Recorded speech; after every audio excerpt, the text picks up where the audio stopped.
കൂടുതൽ മോഡേണൈസേഷൻ വിധേയമാകണം. ലോകത്തുള്ള പല രാജ്യങ്ങളിലും പോലീസിൻ്റെ പ്രവർത്തനം അത്തരത്തിലാണ്. പോലീസ് ഉണ്ടെന്ന് തന്നെ നമ്മൾ അറിയില്ല. അപ്പോൾ നമ്മൾ അമേരിക്കയിലൊക്കെ യാത്ര ചെയ്യുമ്പോൾ അല്ലെങ്കിൽ യൂറോപ്പിൽ യാത്ര ചെയ്യുമ്പോൾ പോലീസ് എവിടെ ഉണ്ടെന്ന് പോലും നമ്മൾ അറിയത്തില്ല. പക്ഷെ നമ്മളെല്ലാവരും പോലീസിൻ്റെ നിരീക്ഷണ വലയത്തിലാണ്. പോലീസ് നമ്മളെ നിരീക്ഷിക്കുന്നുണ്ട്, നമ്മളറിയുന്നില്ല. പക്ഷെ ഇവിടെ നമ്മളെ നിരീക്ഷിക്കുന്നുണ്ടോ എന്ന് അറിയാൻ കഴിയും. അപ്പോൾ ആ തരത്തിലേക്ക് പോലീസിൻ്റെ പ്രവർത്തനങ്ങൾ ഇപ്പോൾ കുറേയേറെ മാറ്റമുണ്ട്. പോലീസ് സ്റ്റേഷനിൽ ചെന്നാൽ ആളുകളെ അങ്ങനെ ഇടിക്കുകയോ അല്ലെങ്കിൽ അവരോട് അപമര്യാദയായി പെരുമാറുകയൊക്കെ ചെയ്ത് വളരെയേറെ കുറഞ്ഞിട്ടുണ്ട്. എല്ലാ പോലീസ് സ്റ്റേഷനിലും CCTV ദൃശ്യങ്ങൾ, ക്യാമറകൾ വെക്കാറുണ്ട്. ആ CCTV ക്യാമറകൾ ഫങ്ഷൻ ചെയ്യുന്നുണ്ട്. അവിടെ വരുന്നതും പോകുന്നതും ആരാണെന്ന് അറിയാം. അങ്ങനെ വളരെയേറെ മാറ്റം ഉണ്ടായിട്ടുണ്ട്. ഈവൻ ലോക്കപ്പിൽ വരെ CCTV നമ്മൾ വെക്കാറുണ്ട്. സുപ്രീം കോടതിയുടെ വിധിയുടെ അടിസ്ഥാനത്തിൽ എങ്ങനെ ഒരാളിനെ അറസ്റ്റ് ചെയ്യണം, അറസ്റ്റ് ചെയ്യുമ്പോൾ പാലിക്കേണ്ട നിബന്ധനകൾ എന്താണ്, പൗരാവകാശത്തെപ്പറ്റി ജനങ്ങൾ ബോധവാന്മാരായൊരു കാലമാണ്. സ്വാതന്ത്ര്യത്തെപ്പറ്റി, മനുഷ്യൻ്റെ സ്വാതന്ത്ര്യത്തെപ്പറ്റിയും പൗരാവകാശങ്ങളെപ്പറ്റിയും ബോധവാന്മാരായ ഒരു ജനതയോട് പോലീസ് എങ്ങനെ പെരുമാറണം എന്നുള്ളത് കാര്യത്തിൽ ജാഗ്രത പാലിക്കണം. അപ്പോൾ അതെല്ലാം ഉണ്ടെങ്കിലും കുറേ കൂടി പോലീസിൻ്റെ പ്രവർത്തനം നമുക്ക് മോഡേണൈസ് ചെയ്യണം, അപ്ഗ്രേഡ് ചെയ്യണം. വിദേശ രാജ്യങ്ങളിലുള്ളതുപോലെ കുറ്റകൃത്യങ്ങൾ ഭംഗിയായി ഭേദ്യങ്ങളില്ലാതെ ആളുകളെ ഉപദ്രവിക്കാതെ തന്നെ കുറ്റകൃത്യങ്ങൾ കണ്ടെത്താനും കുറ്റവാളികളെ നിയമത്തിൻ്റെ മുമ്പിൽ കൊണ്ടുവരാനും ജനങ്ങൾക്ക് ജീവിത സുരക്ഷിതത്വം ഉറപ്പുവരുത്താനുമുള്ള മാർഗങ്ങൾ എന്താണെന്നുള്ളതാണ് കഴിഞ്ഞ കുറേ ദിവസങ്ങളായി ഞങ്ങൾ ചർച്ച ചെയ്തുകൊണ്ടിരിക്കുന്നത്. ഞങ്ങളിപ്പോൾ റിട്ടയർ ചെയ്തിട്ടുള്ള മുൻകാലത്തെ DGPമാരെ അടുത്ത ദിവസം മുതൽ വിളിക്കുകയാണ്. ഒറ്റയ്ക്ക് കൂട്ടായി വിളിക്കുക, പിന്നെ ഒറ്റയ്ക്ക് സംസാരിക്കുക. അങ്ങനെ കേരള പോലീസിനെ കുറേ കൂടി ഉയരത്തിലേക്ക് എത്തിക്കാൻ, ലോകോത്തരമായ നിലവാരത്തിലേക്ക് എത്തിക്കാൻ എങ്ങനെ കഴിയുമെന്നുള്ള ഒരു പരീക്ഷണത്തിലും അതിന് വേണ്ടിയിട്ടുള്ള പ്രവർത്തനങ്ങളാണ് ഇപ്പോൾ ആവിഷ്കരിക്കുന്നത്. അപ്പോൾ അത് ഹേമേന്ദ്രനെ പോലെ സത്യസന്ധനായ ഒരു ഉദ്യോഗസ്ഥൻ്റെ സഹായം ആ കാര്യത്തിൽ കിട്ടുന്നു എന്നുള്ളതാണ് ഏറ്റവും പ്രധാനപ്പെട്ട കാര്യം. ഞാൻ അദ്ദേഹത്തെ ഈ അഡ്വൈസറായി നിയമിക്കാൻ തീരുമാനിച്ച സന്ദർഭം എന്നോട് ധാരാളം ആളുകൾ ഫോൺ ചെയ്ത് പറഞ്ഞു. അദ്ദേഹത്തോട് ഞാൻ പറഞ്ഞു, പല ആളുകൾ എന്നോട് വളരെ നല്ല കാര്യമാണ് ചെയ്തത്, നല്ല കാര്യമാണ്, ഈ പോലീസ് സേനയ്ക്ക് ഏറ്റവും മഹത്വം ഉണ്ടാകുന്ന ഒരു കാര്യമാണെന്ന് അദ്ദേഹം എന്നോട് പറഞ്ഞു. എനിക്കതിൽ വലിയ സംതൃപ്തി തോന്നി. അധികാരത്തിൻ്റെ വഴി അനീതിയുടെയും എന്നുള്ള അദ്ദേഹത്തിൻ്റെ ഈ പുസ്തകത്തിലെ പല ചാപ്റ്ററുകളും വളരെ പ്രധാനപ്പെട്ട. ഞാൻ എൻ്റെ വിശദാംശങ്ങൾ MG രാധാകൃഷ്ണൻ പറയുന്നത് കൊണ്ട് ഞാൻ അങ്ങോട്ട് പോകുന്നില്ല. തീർച്ചയായിട്ടും സാധാരണ സർവീസ് സ്റ്റോറികൾ എഴുതുന്നതിൽ വ്യത്യസ്തമായി തൻ്റെ അനുഭവങ്ങളിലൂടെ ജനങ്ങൾക്ക് എങ്ങനെ നീതി നൽകാൻ കഴിയും, ആ നീതി ചെയ്യാൻ കഴിയാത്ത കാര്യങ്ങളും കൂടി പരാമർശിച്ചുകൊണ്ടാണ് ഈ പുസ്തകം എഴുതിയിട്ടുള്ളത്. ഈ പുസ്തകം നമ്മുടെ ബിന്ദുവിന് നൽകുന്നത് തന്നെ ഒരു പ്രധാനപ്പെട്ട കാര്യമാണ്. സാധാരണ അങ്ങനെയല്ല കൂടുതൽ. ബിന്ദു ഒരു നീതി നിഷേധിക്കപ്പെട്ട വ്യക്തിയായതും അതുമായി ബന്ധപ്പെട്ട കാര്യങ്ങളൊക്കെ നമുക്കറിയാവുന്നതാണ്. അങ്ങനെ ഒരു വ്യക്തിയുടെ കയ്യിലേക്ക് ഈ പുസ്തകം നൽകുന്നു എന്ന് പറയുമ്പോൾ അതിലൂടെ ഒരു മെസ്സേജ് ഉണ്ട്, ഒരു സന്ദേശമുണ്ട്. ആ സന്ദേശമാണ് ഏറ്റവും പ്രധാനപ്പെട്ടത്. പലപ്പോഴും നിരപരാധികൾ ശിക്ഷിക്കപ്പെടുന്നു അല്ലെങ്കിൽ അവരെ പീഡിപ്പിക്കപ്പെടുന്നു എന്നുള്ളത് നമ്മുടെ സമൂഹത്തിലെ ഒരു യാഥാർത്ഥ്യമാണ്. 1000 കുറ്റവാളികൾ രക്ഷപ്പെട്ടാലും ഒരു നിരപരാധി ശിക്ഷിക്കപ്പെടാൻ പാടില്ല എന്നുള്ള നമ്മുടെ ആപ്തവാക്യങ്ങളെ പോലും അതിലംഘിക്കത്ത തരത്തിൽ സംഭവങ്ങൾ ഉണ്ടാകാറുണ്ട്, സത്യമാണ്. പക്ഷേ അത്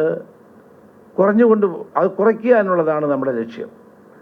നീതി നിർവഹണം എന്ന് പറയുന്നത് പൂർണ്ണമായ അർത്ഥത്തിൽ നടപ്പാക്കിയാൽ മാത്രമേ ജനങ്ങൾക്ക് അതുകൊണ്ട് അല്ലെങ്കിൽ പൊതുസമൂഹത്തിന് അതുകൊണ്ട് ഗുണമുണ്ടാവുകയുള്ളൂ. പോലീസിൻ്റെ ഉത്തരവാദിത്തം നീതി നിർവഹണമാണ്. നീതി എല്ലാവർക്കും ലഭ്യമാക്കാനുള്ള നടപടി ഉണ്ടാകുക എന്നുള്ളതാണ്. ഇന്നലെ ഒരു പോലീസ് ഒരു പ്രതിയെ പിടിച്ചതുമായി ബന്ധപ്പെട്ട ധാരാളം അഭിപ്രായങ്ങളും വിമർശനങ്ങളും ഒക്കെ വരുന്നുണ്ട്. പോലീസ് ആകാശത്തേക്ക് വെടിവെച്ച് പ്രതിയെ പിടിച്ചു എന്നുള്ളതാണ് വാർത്ത. ഞാൻ ആ പോലീസുകാരനെ അഭിനന്ദിക്കുകയാണ്, ഞാൻ അഭിനന്ദിച്ചു. കാരണം കാപ്പ കേസിലെ പ്രതി 308 ചുമത്തിയിട്ട് ഹൈക്കോടതി പോലും അയാൾക്ക് ജാമ്യം കൊടുക്കരുത് എന്ന് പറയുന്ന ആൾ, സറണ്ടർ ചെയ്യണമെന്ന് ആവശ്യപ്പെട്ട ഒരാൾ, ആ വ്യക്തി സ്വൈരവിഹാരം നടത്തുന്നു. അത് കൗൺസിലർ ആണെങ്കിലും MLA ആണെങ്കിലും MP ആണെങ്കിലും അത് നിയമത്തിന് വിരുദ്ധമായ കാര്യമാണ്. അങ്ങനെ ഒരാളിനെ പോലീസ് കസ്റ്റഡിയിൽ എടുക്കുക എന്നുള്ളത് പോലീസിൻ്റെ ധർമ്മമാണ്.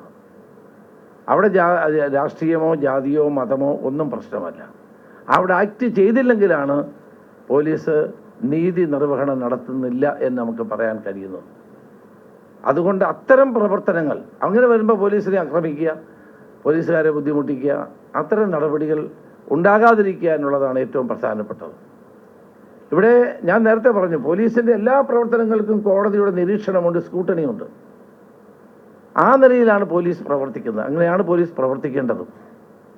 അങ്ങനെയുള്ള പോലീസ് ഉദ്യോഗസ്ഥന്മാരെയാണ് അവരെ അഭിനന്ദിക്കുക. ഞാൻ അദ്ദേഹത്തെ അഭിനന്ദിക്കാൻ അദ്ദേഹത്തിൻ്റെ നമ്പർ എനിക്കില്ലാത്തതുകൊണ്ട് ഞാൻ കമ്മീഷണറെ വിളിച്ച് അഭിനന്ദിച്ചു. കാരണം നീതി നിർവഹണത്തിന് വേണ്ടി ഏത് തരത്തിൽ മുഖം നോക്കാതെ നടപടിയെടുക്കുന്ന ഉദ്യോഗസ്ഥന്മാരാണ് കേരള പോലീസിന് ആവശ്യമായിട്ടുള്ളത്. ശ്രീ ഹേമചന്ദ്രൻ തീർച്ചയായും കേരള പോലീസിൻ്റെ അഭിമാനമാണ്. അദ്ദേഹത്തിൻ്റെ സർവീസ് ജീവിതം മുഴുവൻ അത്തരത്തിൽ തന്നെയാണ് അദ്ദേഹം പ്രവർത്തിച്ചിട്ടുള്ളത്. അധികാരത്തിൻ്റെ വഴിയിൽ അദ്ദേഹം ധാരാളം സഞ്ചരിച്ചിട്ടുണ്ട്. ആ അധികാരത്തിൻ്റെ വഴിയിലൂടെ സഞ്ചരിക്കുമ്പോൾ അനീതി ഉണ്ടാകാതിരിക്കാനുള്ള കരുതൽ അദ്ദേഹത്തിൻ്റെ പ്രവർത്തനങ്ങളിൽ ഉണ്ടായിരുന്നു എന്നുള്ളതാണ് സത്യം.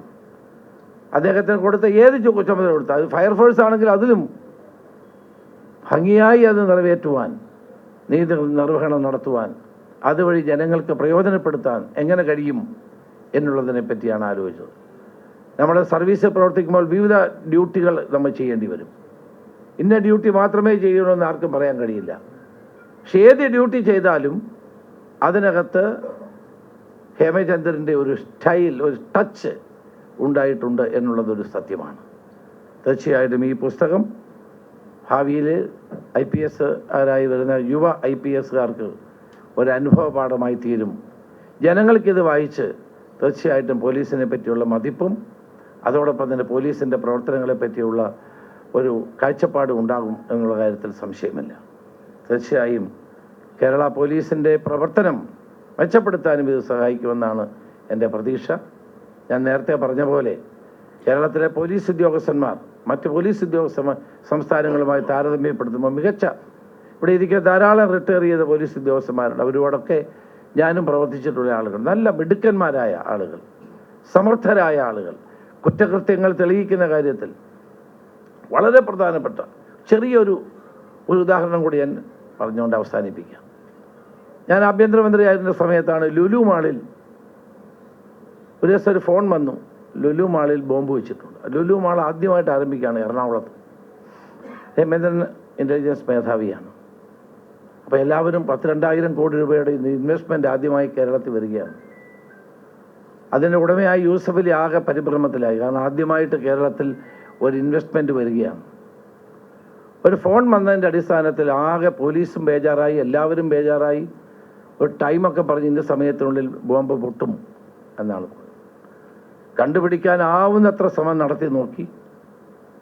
അവസാനം എറണാകുളത്തൊരു പോലീസുകാരൻ ഹേമചന്ദ്രൻ എന്നോട് വിളിച്ച് പറയാം, സാർ ആ പോലീസുകാരൻ ഈ ഫോൺ കോൾ റെക്കോർഡ് ചെയ്തിട്ടുണ്ട്. ആ ഫോൺ കോൾ ആ പോലീസുകാരന് കേൾക്കണമെന്ന് പറയുന്നു. എന്ത് ഞാൻ പറഞ്ഞു, കേൾക്കട്ടെ. ആ പോലീസുകാരൻ ആ ശബ്ദം കേട്ടിട്ട് അയാൾ പറഞ്ഞു, സാർ അത് ഇന്നയാളാണ് അല്ലേ? ആളുടെ പേര് പറഞ്ഞു, അത് ഇന്നയാളാണ് വിളിച്ചു പറഞ്ഞു. അയാളെ ഐഡൻറ്റിഫൈ ചെയ്തത് പിന്നെ പോലീസ് കമ്മീഷണറും എറണാകുളം കമ്മീഷണറും ഒക്കെ സംസാരിച്ചു. അയാൾക്ക് എത്രയോ കോടി രൂപ അയാൾ ആവശ്യപ്പെട്ടു. പോലീസ് പറഞ്ഞു പണം കൊടുക്കാമെന്ന് പറഞ്ഞു. അങ്ങനെ ബാഗിനകത്ത് പൈസയില്ലായിരുന്നു, അതിന് മുകളിൽ കുറച്ച് പൈസയൊക്കെ വെച്ച് നേരെ അവിടെ ചെന്നു. കോയമ്പത്തൂർ അതിർത്തി അല്ലേ, വാളയാറിൽ വെച്ച് ആ പെട്ടി അവിടെ വെച്ചു. ഇയാൾ വരുന്നു, പെട്ടി എടുക്കാൻ വരുന്നു. പോലീസ് എൻസർക്കിൾ ചെയ്യുന്നു, അയാളെ പിടിക്കുന്നു. ഞാൻ പറഞ്ഞത്, ഒരു പോലീസുകാരൻ, ഇത്ര സമർത്ഥനായ ആ പോലീസുകാരൻ, എറണാകുളത്ത് പ്രവർത്തിക്കുന്ന പോലീസുകാരനാണ്. അയാൾ ആ ശബ്ദം കേട്ടിട്ട് ഐഡൻറ്റിഫൈ ചെയ്യാണ് ആരാണ് പ്രതി എന്നുള്ളത്. ആ ശബ്ദം കേട്ട് ഐഡൻറ്റിഫൈ ചെയ്യാണ്. അപ്പോൾ പോലീസുകാർ ഉന്നത പോലീസ് ഉദ്യോഗസ്ഥനല്ല, ഒരു ചെറിയ പോലീസുകാരൻ. അപ്പോൾ സമർത്ഥരായ പോലീസ് ഉദ്യോഗസ്ഥന്മാർ നമുക്കുണ്ട് എന്നുള്ളതിനൊരു തെളിവാണ് ഞാനിവിടെ. അങ്ങനെ ആ പ്രതിയെ അറസ്റ്റ് ചെയ്ത് മറ്റ് നടപടികളുമായിട്ട് നമ്മൾ മുന്നോട്ട് പോയി. അപ്പോൾ കേരള പോലീസിലെ ഒരു കോൺസ്റ്റബിൾ മുതൽ DGP വരെയുള്ള ആളുകളിൽ ഏറ്റവും നന്നായി പ്രവർത്തിക്കുന്ന കഴിവുള്ള ആളുകൾ ഇതിനകത്ത് ധാരാളമുണ്ട്. അവരുടെ സേവനത്തെ വിനിയോഗിക്കുക എന്നുള്ളതാണ് ഏറ്റവും പ്രധാനപ്പെട്ടത്. ഹേമേന്ദ്രൻ തീർച്ചയായിട്ടും ധാരാളം പരിജ്ഞാനമുള്ളൊരു വ്യക്തിയാണ്. പോലീസിന് അദ്ദേഹത്തിൻ്റെ സേവനം തീർച്ചയായും ഭാവിയിൽ മുതൽക്കൂട്ടുണ്ടാകും എന്ന് മാത്രം ഞാൻ സൂചിപ്പിക്കുന്നു. രവി DC ഇപ്പം കൂടുതൽ ഇത്തരം പുസ്തകങ്ങളാണ് കൂടുതൽ ഇറക്കുന്നത്. KR മീരയോട് ഞാൻ ചോദിച്ചു, KR മീരയുടെ പുസ്തകത്തിൽ ഒരു ഡിക്റ്ററ്റീവിൻ്റെ ഞാൻ ഈ പുതിയ നോവലെല്ലാം വായിക്കുന്ന ആളാണ്. മലയാളത്തിൽ ഇറങ്ങുന്ന എല്ലാ നോവലും ഞാൻ അവിടെ ചെന്ന് ഒരുമിച്ച് വാങ്ങിച്ചുകൊണ്ട് പോയി രാത്രി ഇന്ന് വായിക്കുന്ന ആളാണ്. അപ്പോൾ ഞാൻ KR മീരയോട് ചോദിച്ചു, ഡിക്റ്ററ്റീവിൻ്റെ ഒരു അംശം ഇതിലുണ്ടല്ലോ. അപ്പോൾ ഇപ്പം ഡിക്റ്ററ്റീവ് നോവലിൻ്റെ അംശത്തിനാണ് കൂടുതൽ വായനക്കാരുള്ളത് എന്നോട് അത് രവി പറഞ്ഞു കൊടുക്കുകയാണ്, അതുകൂടെ ചേർത്തോളാൻ. അപ്പോൾ അത് ഇത്തരം സ്റ്റോറികൾക്ക് ഇതൊരു ഡിക്റ്ററ്റീവ് സ്റ്റോറിയുടെ ഒരു മണമുണ്ട് നമുക്കുണ്ട്. അപ്പം ബെസ്റ്റ് സെല്ലറായി ഇത് മാറും എന്ന് എനിക്ക് വിശ്വാസമുണ്ട്. എല്ലാവിധ ആശംസകളും നേരുന്നു. ഞാൻ ഈ പുസ്തകം ബിന്ദുവിന് നൽകി അത് റിലീസ് ചെയ്തതായി പ്രഖ്യാപിക്കുന്നു. നമസ്കാരം.